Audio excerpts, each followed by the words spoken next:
Hi everyone, आज की video में बात करेंगे fashion mistakes you should avoid to look classy.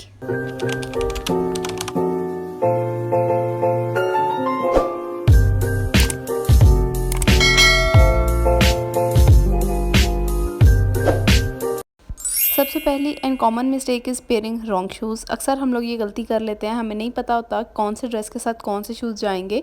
For example skirt के साथ ये वाले शूज़ कभी भी नहीं जाएंगे। अगर आपने कभी भी इस तरह से स्कर्ट्स पहनी है तो इसके साथ आप हील्स कैरी करेंगे, चाहे आप कोट शूज़ कैरी करें या फिर दूसरे। इसी तरह से कुछ और एग्जाम्पल्स मैं आप लोगों के साथ शेयर कर रही हूँ। तो आप लोगों ने जब भी अपने शूज़ को कैरी करना है, कोशिश करें कि आप अपने ड्रेस के अकॉर्डिंगली कैरी करें। नहीं तो आप जितने भी फॉर्मल ड्रेसेस होते हैं, मेरे ख्याल से उनके साथ सबसे ज़्यादा बेस्ट होता है कि आप हील कैरी कर लें, क्योंकि वो सब ड्रेसेस के साथ चल जाती हैं। अच्छा, उसके बाद सेकंड, अगर आपने प्लेन एक सॉलिड कलर का ड्रेस पहना है तो आपको हमेशा चाहिए कि उसके साथ कलर ब्रेक करें, शूज़ बैग और कलर का कैरी करें, ताकि एक कलर ब्रेक आ जाए और आपकी लुक थोड़ी सी इन्हेंस हो जाए। लेकिन अगर आपको फिर भी किसी तरह के शूज़ की समझ नहीं आ रही तो आप न्यूड या ब्लैक कलर के शूज़ कैरी कर लें, जो कि सबके साथ चल जाते हैं।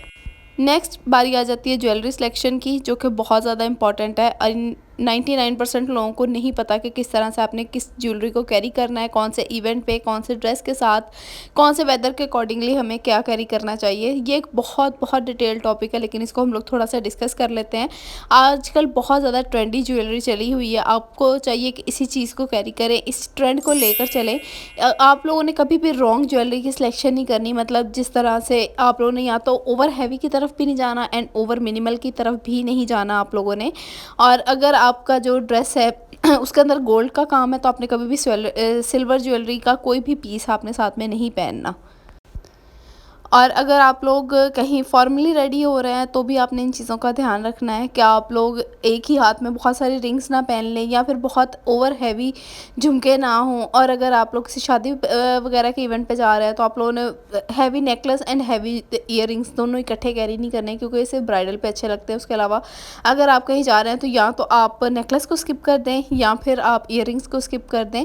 और अगर आप दोनों चीज़ों को स्किप नहीं करना चाह रहे हैं तो आप लोग स्टेटमेंट पीस जो होते हैं नेकलेस, इनके साथ स्टड्स को वेयर कर सकते हैं, जो कि इस तरह से पिक्चर में मैंने दिखाया है, बहुत ज़्यादा एलिगेंट लुक देते हैं। तो इस तरह से आप इन चीज़ों को पेयर अप कर सकते हैं। इन सारी चीज़ों का नॉलेज आपको होना चाहिए by the passage of time. जब आप चीज़ों पे एक्सपेरिमेंट करते हैं ना, तो ये सारी चीज़ें आपको समझ आना शुरू हो जाती हैं एंड देन आपकी लुक जो है ना, वो एक क्लासी लुक की तरफ चली जाती है। यहाँ पे देख सकते हैं कि अगर हम नेकलेस को भी स्किप कर दें, बड़े बड़े ईयरिंग्स पहने, तो ये भी हमारे लुक को कितना अच्छे से इन्हेंस करते हैं। हमारे जो है वो फेस की बिल्कुल एक लुक ही चेंज हो जाती है इस चीज़ से। इसी तरह से कुछ ड्रेसेस ऐसे होते हैं जिनके साथ हमें नेकलेस कभी भी वेयर नहीं करना चाहिए and same at the time उनके साथ बड़े इयरिंग्स भी नहीं जाते, तो उनके साथ आप लोग इस तरह से स्टड्स वगैरह कैरी कर सकते हैं। उसके बाद राइट हेयर स्टाइल बहुत ज़्यादा इंपॉर्टेंट है। हम लोग क्या करते हैं कि हर जगह या तो बालों को डेड स्ट्रेट कर जाएंगे, जूड़ा बना लेंगे, या फिर उन्हें उसी तरह से खोल लेंगे। इसकी एक एग्जांपल मैं आप लोगों के साथ शेयर करती हूँ, जिससे आपको वाज़ह पता चल जाएगा कि जो राइट हेयर स्टाइल होता है ना, वो आपकी लुक को सडनली बिल्कुल चेंज कर देता है। यहाँ पे आप देख सकते हैं, एक वीडियो मैंने शेयर की है, उसके अंदर डिफरेंट ड्रेसेस के साथ डिफरेंट हेयर स्टाइल्स जब कैरी किए हैं तो लुक किस तरह से इन्हेंस हो गई है। तो इस चीज़ को आप अपने आप पे भी अप्लाई करें। नेक्स्ट है कि जो सॉक्स से शूज़ से सॉक्स बाहर आ रही होती हैं, वो बहुत ज़्यादा बुरी लगती हैं। तो इसके लिए या तो आप लोग एंकल जो होती हैं सॉक्स वो बाय कर सकते हैं। लेकिन अगर आपके पास एंकल सॉक्स नहीं है तो जिस तरह से वीडियो में मैंने शेयर किया है, इस तरह से आप नॉर्मल सॉक्स को भी अपनी एंकल सॉक्स बना के पहन सकते हैं। इस तरह से आपकी जो शूज़ है ना, वो बहुत अच्छे लगते हैं पहने हुए। आपकी जो पर्सनैलिटी है वो काफ़ी अच्छी लगती है। एंड चलते हैं नेक्स्ट टॉपिक की तरफ, which is finding a right shade of your foundation. हम लोग क्या करते हैं कि जब भी फाउंडेशन लेते हैं उसे हाथ पे लगा के चेक कर लेते हैं, फिर बाद में जब उसे फेस पे अप्लाई करते हैं तो वो बिल्कुल भी अच्छी नहीं लगती। तो इसके लिए आपने जब भी फाउंडेशन लेनी है तो आपने जितने भी शेड आपको समझ आ रहे हैं वो आपने सारे अपने फेस पे लगा के ट्राई करने हैं एंड देन अपनी स्किन टोन के नियरेस्ट शेड को बाय करना है। जैसे मैंने यहाँ पे पिक्चर में शो किया है, सबसे फर्स्ट वन शेड जो है वो स्किन के बिल्कुल नियरेस्ट है, यहाँ पे सेकेंड वन नियरेस्ट है।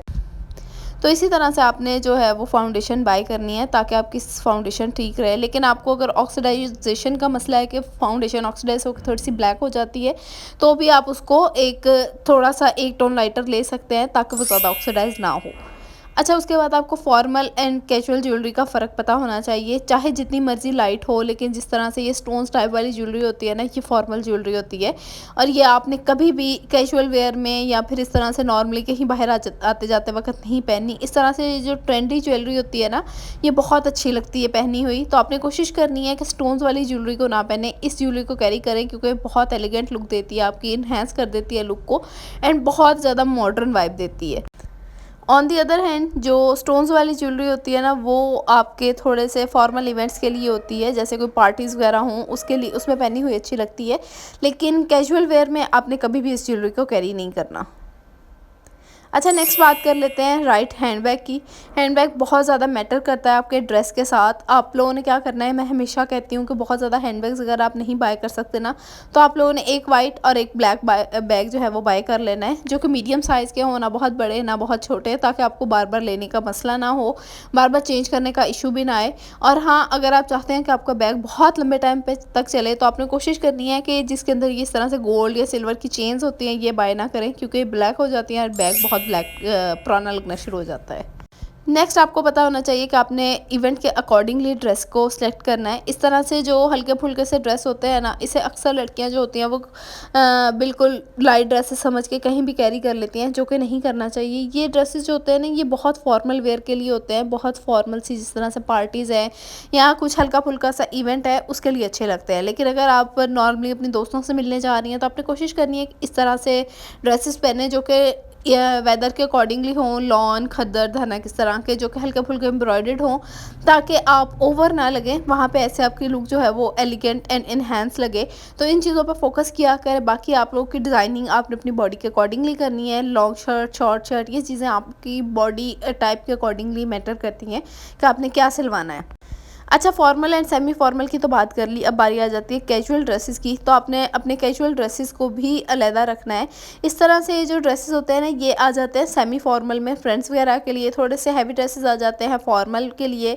एंड बिल्कुल जो हमारे पास एक ड्रेसेस होते हैं ना, बिल्कुल कॉर्ड सेट टाइप, इनको आपने कभी भी बाहर आने जाने के लिए वेयर नहीं करना, क्योंकि ये हमारे बिल्कुल कैजुअल ड्रेसेस होते हैं जो कि घर में हमने पहनने होते हैं। लेकिन अगर हम इन्हें बाहर पहन जाएंगे तो ये बिल्कुल हमारे लुक को तबाह कर देंगे, बिल्कुल भी अच्छी लुक नहीं आती, अच्छी वाइब नहीं आती, बिल्कुल भी आप कूल नहीं लग रहे होते इस तरह के ड्रेसेस पहन के बाहर जाते हुए। तो इसलिए आपने इस चीज़ का लाजमी फोकस करना है, इस चीज़ को ध्यान में रखना है। आपको पता होना चाहिए कि casual, formal and semi formal dresses क्या होते हैं। आई होप आज की वीडियो आपको अच्छी लगी होगी। मिलते हैं नेक्स्ट वीडियो में। अल्लाह हाफ़िज़।